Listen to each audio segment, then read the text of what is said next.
In a sale, all prices are reduced by 18%. The normal price of a television is $834.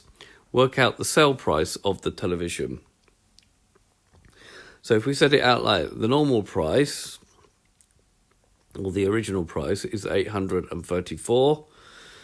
Now this has to be multiplied by 0.82. Now why 0.82? Well, we're going to that is the multiplier for a decrease of 18%. So 100% of it is represented by 1. So you do 1 minus 18%, which is 1 minus 18 over 100, which is 1 minus 0.18, which gives you 0.82.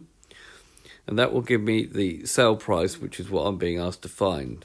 So I will need to find the sale price. I need to do 0.82 times 834, which will give me $683.88.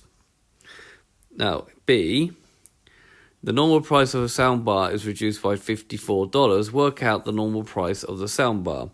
Well, 18% represents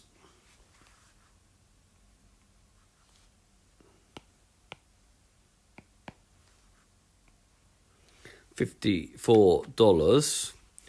So therefore, if we find out what 1% is worth, so that will be 54 divided by 18, which will give me 3. So 1% here is represented by 3.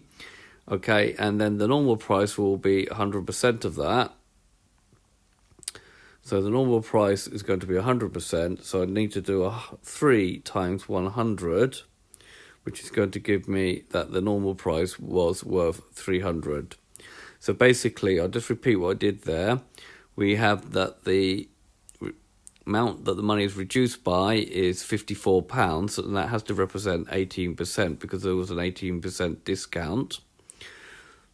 And therefore, from that, we can find out what 1% is worth, which is going to be 54 divided by the 18, which gives me 3. So the normal price is 100%, which is going to be, then we have to do 1% by 100%, which gives me $300. So this has been a video to show you how to use multipliers to work out the selling price and the normal price. So I hope you've understood. And I thank you very much for watching.